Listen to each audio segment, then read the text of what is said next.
You're listening to the Gate of Trust podcast. Join hosts Matt Trush and Felix Friedberg's heart-to-heart conversations with artists, entrepreneurs, scholars and laymen who, by strengthening their trust in God despite all odds, experience outright miracles. Trusting in God can literally save lives. And now, Gate of Trust podcast hosts Matt and Felix. Hi, I'm Matt. And I'm Felix. And this is the Gate of Trust podcast. Hey, Felix, you sound a little down or up? Tell me what's going on. Well, I was having a little challenge yesterday. I'm in the recruiting business, and I was recruiting a candidate who was sort of delaying and giving me a positive answer. And while I was waiting for the answer, I decided to read some Tehillim and read some Gate of Trust. Picked a chapter, random. I said, I'm going to pick this chapter, and the chapter is going to be the right chapter. It was chapter 3. Nice. And I started reading, and I go, oh man, I don't know if this is the right chapter or not. It says, Hashem will do for you whatever Hashem does is the right thing. And if it's not the right thing, it's still the right thing because it's what Hashem wants for you. And I'm like, oh no, he may not want me to have this deal. That was not the right chapter. Now, if you read up a little bit further, it says was the right that chapter. everything comes when Hashem has it decreed for you. Yeah. And only good things are coming, and may you be blessed to be in the right time. Yes. So the good news is, Felix, that you closed the deal? God. We closed the deal. Happy people all around. Candidate, client, me, my manager, everyone's happy. Thank God. Wonderful. Well, today we have a gem of a guest, Brian Gavin from Gavin Diamonds, who is an old friend of both of ours. Shouldn't call him old. It's the operative word. A good friend of both of ours. We're really, really looking forward to speaking with you today. Thank you for joining us, Brian. And I said to Felix before the call, I can't wait to schmooze with Brian Gavin on today's podcast. It's my honor to join both you guys. And I must say, I was looking forward to this after I received your invite. And so I'm pretty excited. But as long as Felix has a good joke. I'm working on it. Working on it, Felix. I'm working on it. Brian said, listen, I'm not joining the podcast unless Felix has a good joke. So it's not a Jewish joke, but it's still a good joke. Brian, you're in the diamond business. What do you call it? An imitation diamond that an Irishman uses to propose to his girlfriend. Now you got me, buddy. It's a shamrock. Now you see, I like that one. That one I like, Felix. 10 out of 10. Brian, I have a question for you. Have you ever tried to make a duck-shaped diamond? Not really. I don't think it's going to work out because I think if you make a duck-shaped diamond, it might quack under the pressure. Now that sounds like a Felix joke. See, I'm bringing the heat this week with the joke. Oh, very good. So Brian, we got your bio on paper, but I'm sure it can't tell as much color as if you give it to us yourself. So Brian, tell us a little bit about yourself, where you come from, how did you get that charming accent and good looks? Well, it's a long story, isn't it? I was born in Johannesburg, South Africa, 1957. That's telling my age. My grandfather, his brother-in-law, his sister, and his wife left Amsterdam just before the Second World War. He was brought to South Africa in order to teach people how to cut and polish diamonds because he was a master diamond cutter. And they arrived in Cape Town. I think the first factory that they worked in was in Wynberg in Cape Town, which is like a city next to Cape Town. Basically, my mother was born then, and then they moved to Johannesburg, and they started their own business called Majestic Diamond Cutting Works, which they had for many, many years. My father met my mother, of course, and he was an electrician and a very accomplished double bass player. He was a well-known jazz musician in South Africa. And of course, for those who don't know, my mother was also a very well-known artist. So I grew up in a very sort of creative home. And so when my father married my mother, he went into the business. And that brings me to today. I went to university in South Africa to study law. I really wanted to make movies, but my mother said that's not a nice job for a nice Jewish boy. I said, well, what's wrong with Steven Spielberg? So, so, so I set out in the path of law, which I absolutely hated. And at that time, everybody had to go to the South African Defence Force. And I was very much on the liberal side as a young man. And I decided no, and I thought the best thing was for me to leave the country, which I did. And I moved to England, and I studied marketing management in London. And then I eventually came back to South Africa for my brother's wedding. After that, I became frum. Most people want to know, well, how did you become frum? Tell me, Brian Gavin, how did you become frum? On the way to the chuppah, they started to sing the Alter Rebbe's Nigun. And for those who don't know, the Alter Rebbe Nigun is a very powerful Nigun. And they say it's changed many, many, many lives. And I was one person before the chuppah, and I was another person after. Can't explain it. Almost like an out-of-body experience. Can't explain it. I was one person next, and then I had a changed life. And my gates were open to acknowledging that God exists in the world. And that's that. Then actually I went to the army because everybody said they wouldn't defer my training any longer, and I graduated from Central London College. And they wouldn't defer my training anymore. And everybody said, Brian, you have to go to the army. Otherwise, you're going to be a deserter. You'll never be able to come back. You'll never be able to do the things that you want to do. So I went to the army. And that was the experience in itself. And then, of course, I met my wife, Dana, and we got married. She was from Rhodesia, actually Bulawayo in Rhodesia. And we decided that if we were going to have children, that we didn't want to bring them up in South Africa. And we landed up in America and Houston, where we've been here for the last, 39 and a half years. And so ultimately, why Houston? Her aunt, that's her father's sister, lived here, and she encouraged us to come. We arrived and she left. So, so we very much had the Chabad community here, and that was our home. And it's been our home, as I said, last 39 and a half years. And we're happy. So what can I tell you? Brian, let me ask you a question. Sure, of course. About the Alter Rebbe's Nigun. I thought that maybe you heard it at your own wedding, and that was the transformative experience. We all know how we started off as half a soul, and then we become a full soul once we get married. But you were telling me that it was at your brother's wedding that you heard the Alter Rebbe's Nigun, that you were transformed to a new man. Yes, totally. Wow. And, I think that when one looks back, we all live in a microcosm. Most of us do, because we don't see further than our noses. When hopefully we do see further than our noses. But, when you look back and you see the pathway that is created, it's always very, very interesting. I mean, the way I met my wife, her history behind, I'm not going to go into all those things, but it was amazing how these were designated from above and how this all landed up. And of course, this is how the future is. I mean, this is where we are, and we made a life together, and we brought up 4 beautiful children, and thank God I have 9 wonderful grandchildren, I'm not counting. And yes, it's been a real interesting journey with lots of doors opening and lots of doors closing, with a lot of experience. So obviously, leaving a country to start a new life in completely on a different continent, talk to us about that trust, because, all of the connections, all of the family that you had, then coming here and then the family you knew left had to be challenging. So how did you deal with that? You came here and then you were you were in a crowd. You were with Chabad, but you're still alone. You've had family back in the country.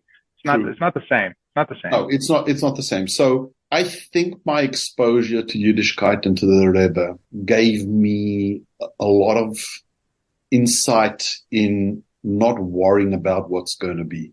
That everything was predetermined for me anyway. It was a choice. Yes, there was freedom of choice to do what I had to do. But if you look back, it was crazy. We had a 6-month-old kid. We had got into America on a work visa for myself to come here and start doing business. And It was, yeah. In a way, I think when you're younger, if you remember, I was a lot younger, let's say mid-20s. And so I think that, when you're young, you're frivolous. And I don't think we fear as much as when maybe we get older and we have a greater understanding of what we've passed through. Would I do it again? I don't know if I would have that strength.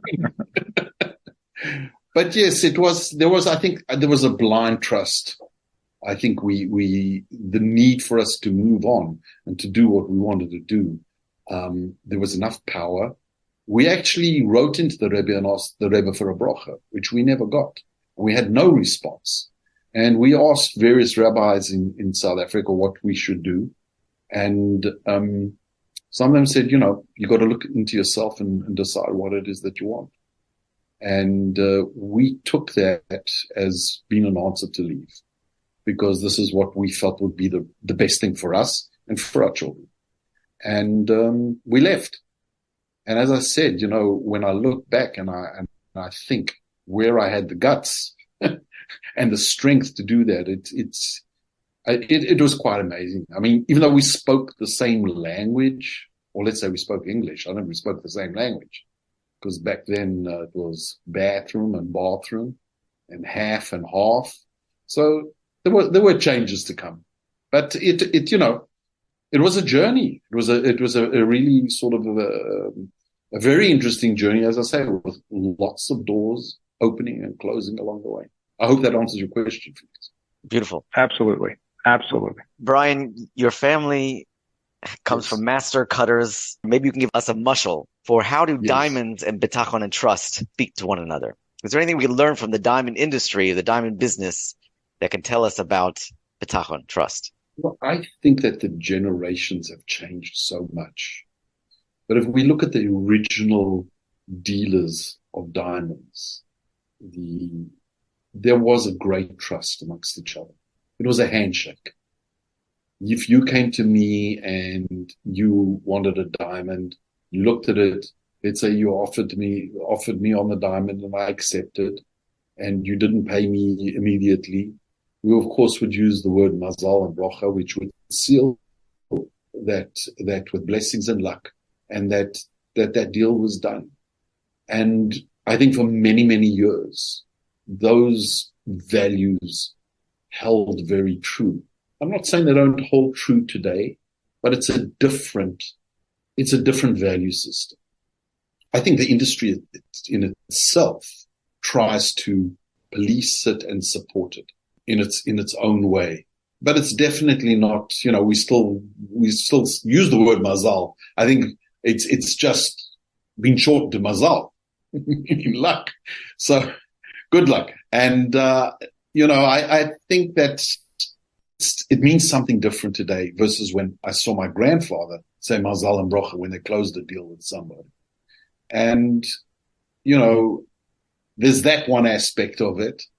Then there's the other aspect. You take a raw diamond. What is a raw diamond? It's a rock. It could be covered in dirt and whatever. Then, of course, they remove that, just like us human beings. We have our diamonds inside of us. Our souls are like diamonds. And sometimes we have to remove that dirt and polish it. I think that, when you polish a diamond, you transform it into something that is bright and beautiful and sparkly and things that are very positive. And I think, we have that same trust, or hopefully people will have the trust in their souls to be sparkly and shiny and not covered with dirt. I'll follow up with another question. In the diamond industry, as you said, it started with where it was just a handshake, a mazal and bracha, and things have developed to today's the diamond industry where you can even have synthetic diamonds. Correct. So there have been ups and downs for sure, I understand, in the diamond industry. So how have you, as someone who this sort of you're living in the center of this roller coaster of the diamond industry as it has been in the last, say, decade or so, how have you been able to hold strong with your bitachon and your trust, and how has it helped you weather the storm? It's interesting. When I did certain things in the diamond business, when I started developing my patents and light performance, there was a conclave, which I never attended, but a lot of my associates and people that I knew. And I think this is the important thing. And I think this was a blessing that had been bestowed on me. And that is, somebody mentioned Brian Gavin was a visionary before his time. And what did that mean? Look, a lot of people know that I was probably one of the first people or first diamond dealers to go online and sell diamonds online. Every diamond dealer in the world said, you're mad, it'll never work, you can't sell diamonds, it's a touchy-feely thing. That's what sort of catapulted me into developing perfectly cut diamonds that will perform with the utmost light performance, greatest sparkle. And that's where my research started, because I wanted people to feel comfortable online. How else could they tell whether this diamond was better than that? Yes, they could see the reports by the grading labs, and they could see the color, and they could see the clarity, that those were givens. But how do they know it really shines and sparkles? And this is an issue, I think, for a lot of people, that there's so many people out there today that will buy diamonds, even still today, under false pretenses, which is very sad. You even look at public companies that are selling online. They're not really very ethical to a certain extent, and are not telling the truth. They're not telling the truth. And I think it's sad. It's sad. But I think that's where I sort of have held a very, very high standard for being online. And I think we're known for that. What is the Brian Gavin proprietary way of cutting stones that brings out its maximum shine? Can you explain it to us in a few words? Diamonds are prisms. They are reflectors. Most diamonds are cut because they're very expensive to retain as much weight as possible. But there's no free lunch. If you're going to, in order to retain the weight, you're going to have to increase the angles, make them what's commonly known as deep and steep, which will retain more weight. So the spread in relation to the weight will be much smaller. When light enters through the diamond, through the top, the light is bent. And when it reaches the bottom of the diamond, it's going to exit instead of bouncing back around and exiting through the top. Not everything will exit through the bottom, but a lot of it will, and some will return. What we do is we maximize those angles, and we maximize all the ancillary angles. Whereas, every house is built on a foundation. A diamond's main pavilion and crown angles are those foundations. They're not really as important as all the ancillary angles. And part of our patent is the maximization of those angles to make sure that white light is returned to its maximum and that there's no low intense light which is leaking through the bottom. And that's what we specialize in, and that's what makes our diamonds shine like no other. And, they say, what's the biggest compliment you have? And that you could have is somebody to copy. So there are a lot of people who have reverse engineered what we've done. And so I feel great. It's okay. But they don't have all the secret sauce. Most of it, of course, they can find on the patents. And we do that for round. It's the only modern round brilliant in the world that has a patent for maximizing light performance. We do it for cushion cuts.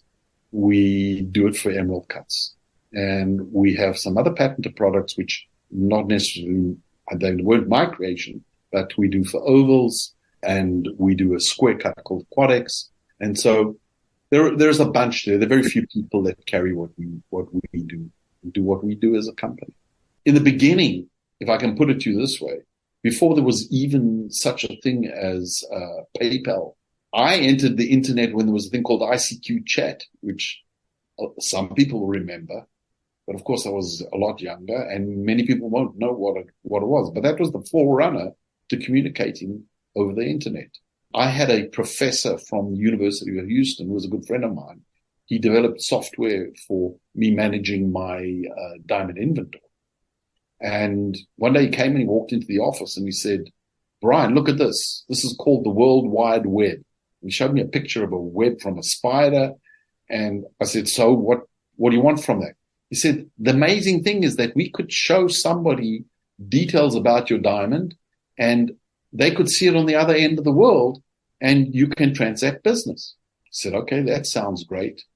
But then we became schizophrenic because we were in the wholesale business. You know, who are we going to sell to?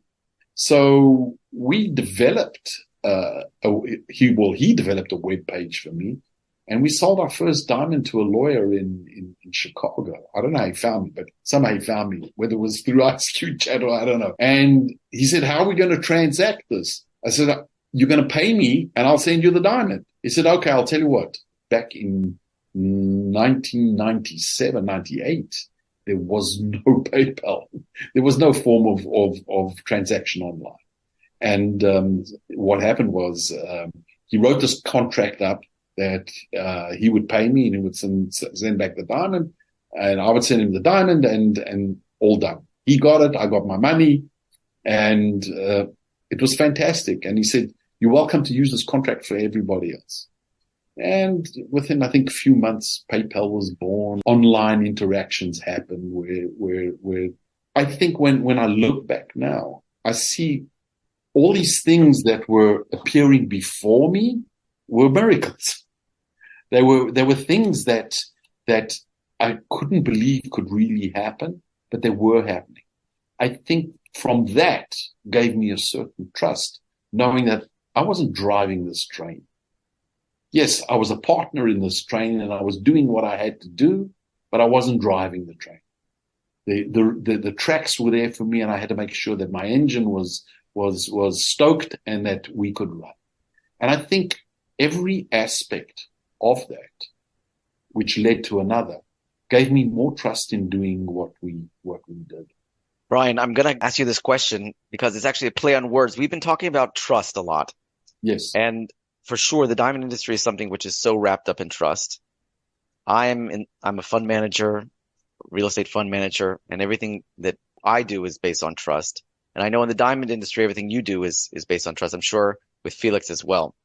So chapter 2 of the Gate of Trust lists 7 trustworthy qualities. And then we say that God has these trustworthy qualities times infinity. But I wonder if you too, in your interactions as a business person, think about these 7 trustworthy qualities and how you need to exemplify them to the utmost that you can in order to be a trustworthy diamond dealer in your case. So there are 7 trustworthy qualities, we say: compassion, attentiveness, strong, wise, close, responsible, and extremely generous. So do you think that these 7 trustworthy qualities, not only are they there to help us understand why we need to trust in God, but why we ourselves as business people need to exemplify these traits in being a trustworthy business person?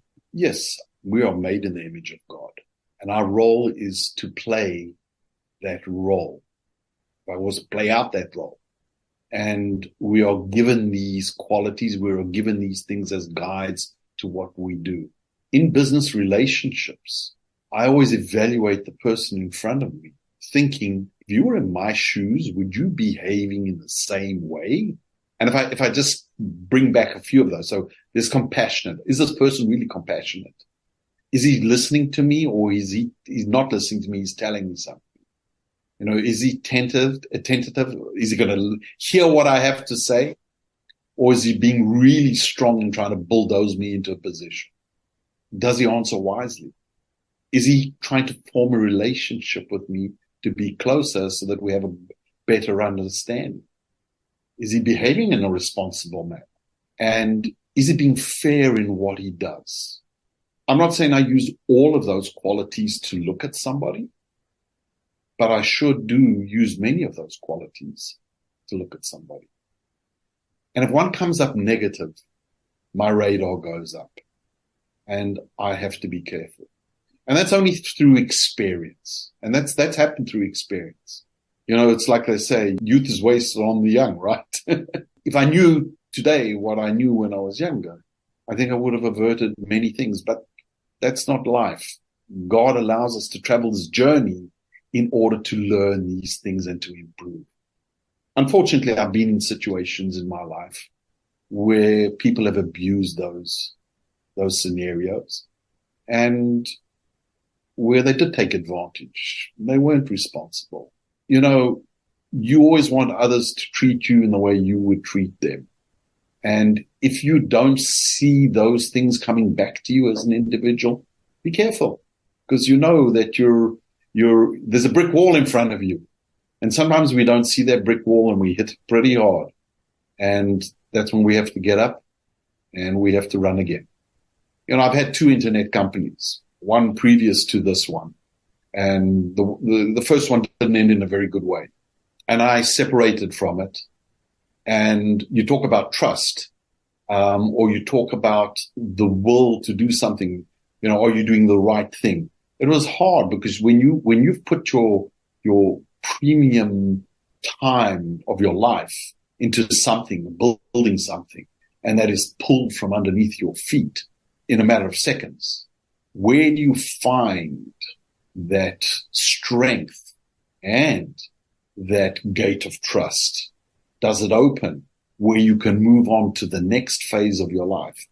Very difficult. When I left the previous scenario, my wife and I woke up one morning and we said, what are we going to do now? We've done this for 7 years, and is this what we still want to do? Brian, let me tell you a little bit about my story, and maybe to put it all in context. So you all know that about 10 years ago, I started a company called Baijiu, Spirit of China, and we got about $1 million from Jewish investors. And then we were so fortunate to meet with Yao Ming's investment team, and they put in about $3 million. I remember the day that we signed with them, I walked away from that meeting saying, oh, how lucky I am, how fortunate I am.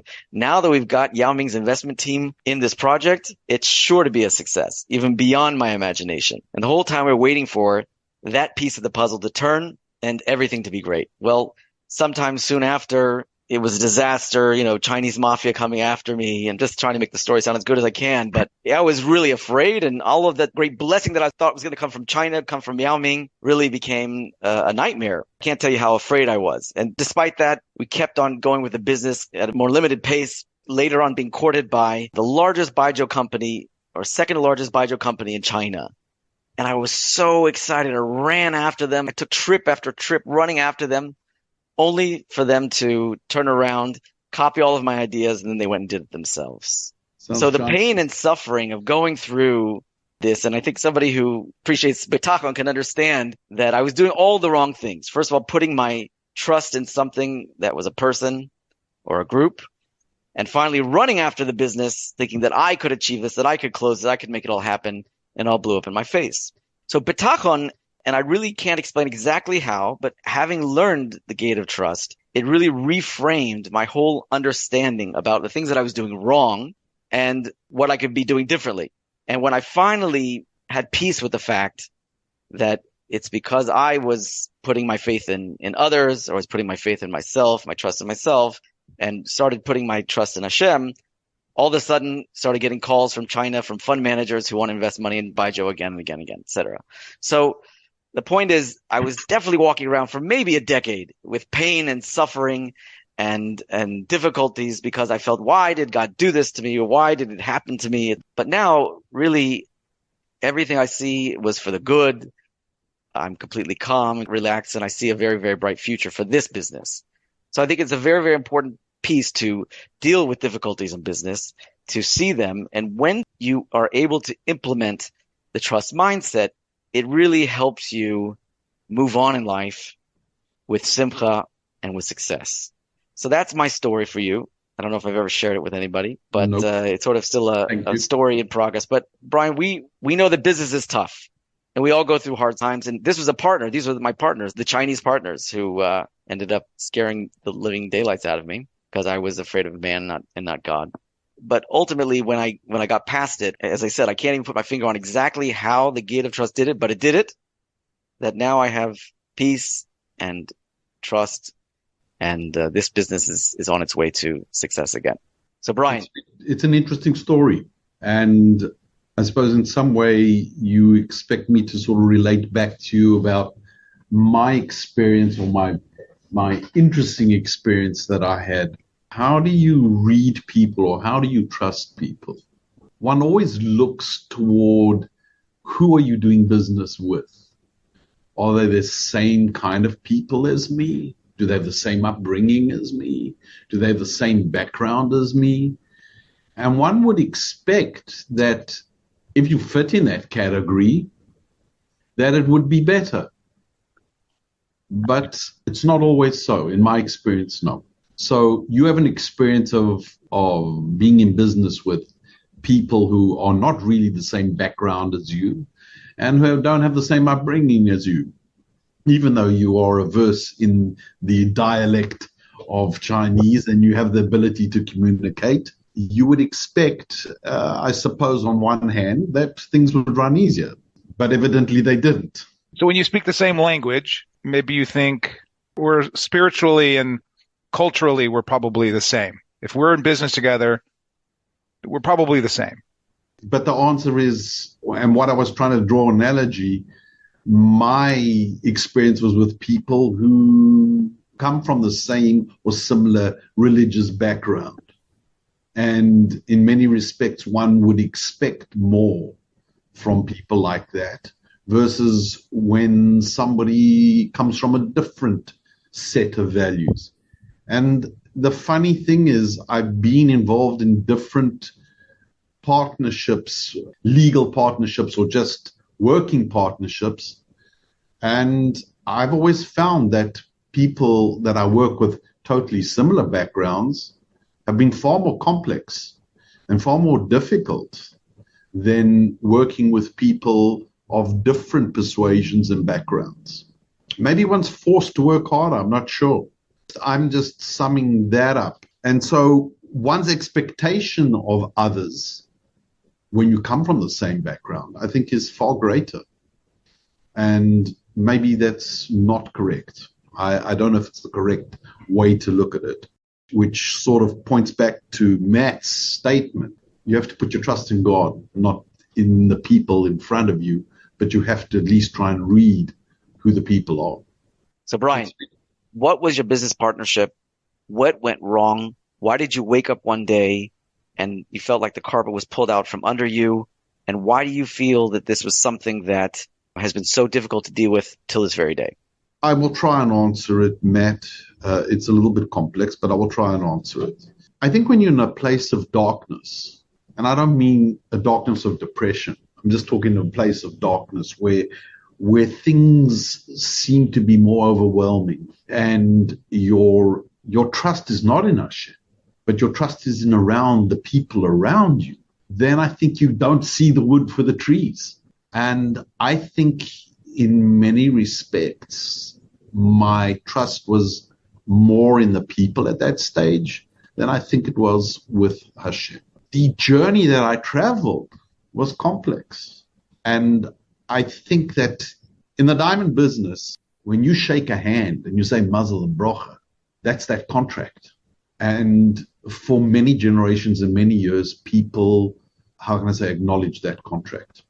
I was brought up like that. I saw my grandfather giving Mazal and Brocho to many, many people.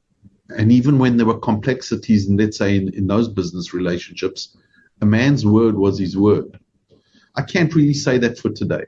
Today, I think in general, in many business instances, it's how can I have an advantage over you versus, you know what, if I can be in business with you and I can help you and you can help me and we can help the people around us, great. And, you know, business is business. I understand that. It's not a fun game, or it's not a game of fun. We're talking about money, and greed always enters into that. So I think that I came from a different perspective, and I just saw a lot more goodness than I thought I actually saw. Or let's say, put it the other way around. I didn't see enough goodness. But that's on one side. And then on the balance, I think it's a road that I had to travel. Because if I didn't travel that road, I would never see what Hashem was trying to teach me. And even that, in many respects, people have asked me, do I bear ill will? No, I don't bear ill will. Does it hurt? Sure, it hurt. It hurt because of many things when you have a relationship with people. those things are can be very deep. And when somebody hurts, whether it's direct or indirect, if you're a sensitive soul, it hurts bad. So I bear no ill will. But to come to terms of a full forgiveness, it's very difficult. I have to honestly say that. Very, very difficult for me. Is it easier to think about forgiveness if you look at from a Bitachon perspective? If God has plans for us, and it's possible that individuals that we feel bear ill will for us, they're tested, they have a certain avoda in their life, and they have certain roadblocks that Hashem puts for them, and they have their own thing. But Sure. as it affects you in the big picture, is it possible to, I mean, and this would be a very high level of bitachon to say Sure. that I forgive because it's not even, and even for oneself, when we, on Yom Kippur, we ask forgiveness, like we have this free will, we're trying to do what God says, but we make mistakes, right? So is that a thought you've ever had? No, it is a thought, and that's why I have to stress, deep down inside, there is no ill will. But to bring it to a point, I'm saying it takes a lot. Now, I'm sure Matt can vouch for that in a certain way in his own experiences as he just led us into this conversation. It's a tough one for me, and I have to climb that mountain. You know, it's very easy to sort of get on here and say, I'm a great guy, look at me, I can forgive everything and just move on. Not so easy. It's not so easy because it does affect multiple things. But yes, if I can come to that full realization, then yeah, of course I understand I will be the better person. But that's the ego, I suppose. One has to get over that and understand God is bigger. Let's just say I'm 98% there, Felix. Brian, before this business challenge, was there anything called Brian Gavin Diamonds, or was it called something else? No, it wasn't Brian Gavin Diamonds. Okay, so what I'm trying to say is prior. now that this happened, Yes. this unfortunate occurrence, quote, unfortunate occurrence happened, this has given birth to Brian Gavin Diamonds, to your proprietary cutting technology, and all of the amazing things that you've done for the industry and you do for your clients every day. No, that's something that I identify. I think we said that a while back, that without the prehistory to Brian Gavin, I would never be on this journey where I am at the moment. You know, it's a multifaceted thing. And that's why I say, do I bear ill will? No, because I understand the lesson that I've been taught. Has it all gone away? Nope. But do you think you and Brian Gavin Diamonds and your whole diamond career is better off because of whatever happened 10 years ago? It is. I mean, I think I became a bigger person, and I gave the world a lot of things that the world wouldn't have seen. Let's put it that way. Has that uplifted the world? I would hope so. I hope that the way we conduct ourselves in business, that we do uplift the world and the people around us. And that we have to thank God, because Hashem shows us the way. But yes, I'm just being honest in my feelings, because to say that I'm 100% past it all, no, but I know I'll get there in the end. I got to 98%, so. Ultimately, we know everything that happens to us, for good or for bad, whether it be from friends or from enemies, nothing can happen to us unless God decrees it happens. And if it didn't happen from here, it would happen from there. We also believe that everything that happens to us, we trust everything that happens to us is for our own good. And as time passes and wounds heal, we start to see that it was really all a divine path to bring us to the best us that we could ever be. Sure. It's often a painful journey. You've been through it. Sure. I've been through it. I'm sure Felix has been through it. And so many of our listeners are going through it. Sure.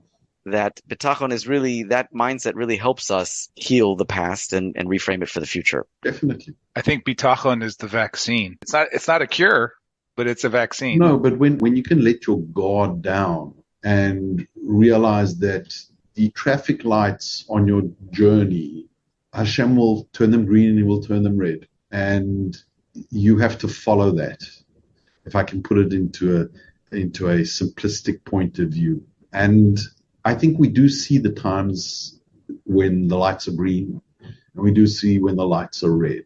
To your point, when we're evaluating, is to see where maybe there's a yellow light. True. Caution. True. Definitely. Well put. Very nice. I'll never forget when we just started Brian Gavin Diamonds. We were in a bit of a hole. And I think this is for most business people. Sometimes you think, how am I going to see tomorrow? How will I get out? Or how am I going to survive tomorrow? I'll never forget there was a shliach who came to my door and he said to me, Brian, I really need this amount of money. I looked at him and I said to him, you know what? I don't know how I can help you. And then I sort of closed my eyes for a minute and I looked back and I said, you know what? I cannot not help this person. So you know what? I have to put my trust in God that if I help him, God will help. And I think, that's always the biggest yardstick for us as humans, that we know if we give of ourselves to help to others, whether it's financially, emotionally, mentally, whatever way you want to look at it, that it comes back to us in double. I wrote him a check for a big amount and I said to him, here, I said, don't deposit it today. Just deposit it on Monday. I said, and everything will be okay. And that's what happened. I don't know. Sales poured in quickly. I don't know where they came from. And there was money to cover his check. And I felt good. I did something positive. And it was good to know that we helped somebody in a positive way. These are some of the lessons that I've learned out of being in business. And we see it in business so much easier than in everyday life, because we're on the edge. We're always on the edge. And things change. If we look at the last couple of years, things have changed dramatically. It's like you mentioned, synthetic, lab-grown diamonds. Man has finally reached the ability to recreate gem quality diamonds grown in a lab. There are two different methods. One is CVD, which is carbon vapor deposition, and one is HPHT, which is high pressure, high temperature. Two different ways, but the end result is the same. Diamond, exactly the same as a natural diamond that God put into the earth and grew there. And so there is a sense of trust. And for quite a while, I decided, no, this is not for me. I don't want to touch it. But you are in business and customers demand. So do you deliver or you don't deliver? And ultimately, I made a decision. No, I have to deliver, but I will do it better than anybody else. And I applied all our patented technologies for cutting and maximizing light performance in all the stones. And so, yes, we have amazing lab-grown diamonds that people who want to buy a less expensive stone and don't want a natural stone, they'll buy it. We keep them very separate. We make sure that they have identifiable features. We laser engrave the girdles with lab-grown, and that enables the customers to be assured that they're getting what's right. Then on the other hand, there are a lot of people who buy natural diamonds from us. And of course, my patents are applied to those.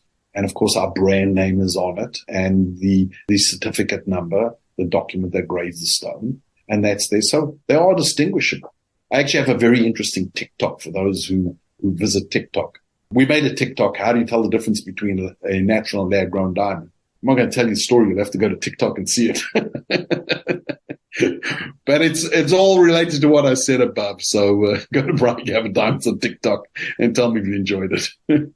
Well, I want to know, Brian, are you dancing in the video? Just tell us now, because everybody's going to go if you just tell me that you're dancing in the video. No, I have a dancing. No, that's a separate one. Don't look at me dancing. I'm not the best dancer, but I describe what's the easiest way to tell the difference between a natural diamond and lab grown, because you can't see with your eyes, because they're both chemically diamond, they both crystallize carbon, and you have to tell the difference in a lab in order to tell the difference. But there's an answer. So it's not a dancing answer, but there is an answer. We'll check it out. Well, think about a dancing TikTok. I think that's more of a suggestion for the future. I've been there and done it. You've done it? All right. Now you could use computer generated. So you could have a Chat GPT facsimile, like a lab grown animation of yourself almost. Brian, Gavin, do you have any promo codes for our listeners? I certainly will do. We will announce it on the podcast. I'm looking forward to sharing that with our listeners so everybody can get a Brian Gavin diamond for their loved one. I think I come up with a good idea, Matt. Everybody uses that promo code. If they don't have a Gate of Trust book, we'll pay for it. Wow. I'm going to throw out my Gate of Trust book just so I can get a new book. You don't have to buy a diamond though, Matt. My wife gets a diamond. I get a Your new wife book. gets a diamond. You get a new book. Sounds like a good deal. Everyone's Listen, happy. there's three of us together. We have to uplift the world around us. So if that's what it will take to make that final uplift, then let's do it. That's Let's beautiful. do it. Thank you. Okay. Beautiful, All right. Brian. But don't tell my wife, Matt. That sounds good. Good for you, Matt. Right, Felix, we'll give you a good deal.